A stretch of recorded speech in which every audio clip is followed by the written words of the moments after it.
અણવાગ્યું મળે એનું નામ ધણીધર. આપણે અધ્યક્ષ સાહેબનો ખૂબ ખૂબ હૃદયપૂર્વક સમગ્ર વિસ્તાર આભાર માનીએ કે ખરેખર સાહેબે જ્યારે આ તાલુકા વિસ્તૃતીકરણની વાત આવી એમાં સતત પોતાના મનમાં એક વાત ચાલતી જ હતી કે રાહ તો આપ સૌ જાણો છો કે રાહ તાલુકો તો સાહેબે જ્યારે ઇલેક્શન વખતે પણ જાહેરાત કરી હતી કે રાહતને તાલુકો આપશું, પણ એ દિવસથી સાહેબના ભલે બહાર નતા કાઢતા પણ મગજમાં એક વસ્તુ ચાલતી જ હતી કે ભગવાન ધણીધરના નામથી મારે ચોક્કસ ધણીધરનો તાલુકો સાકાર કર્યું છે. એટલે ખૂબ ખૂબ સાહેબનો આપણે બધા આભાર માનીએ. સાથે સાથે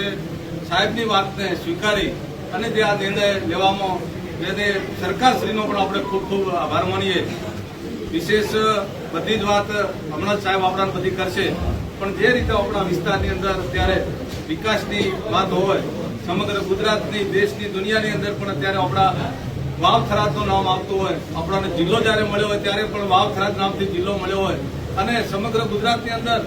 એક જ જિલ્લો જાહેરાત થાય એ વડીલો આપ બધા સમજી શકો છો કે ક્યારે શક્ય બને જ્યારે તમારા પાસે તમારું સક્ષમ નેતૃત્વ હોય, તમારી વાતને કોઈક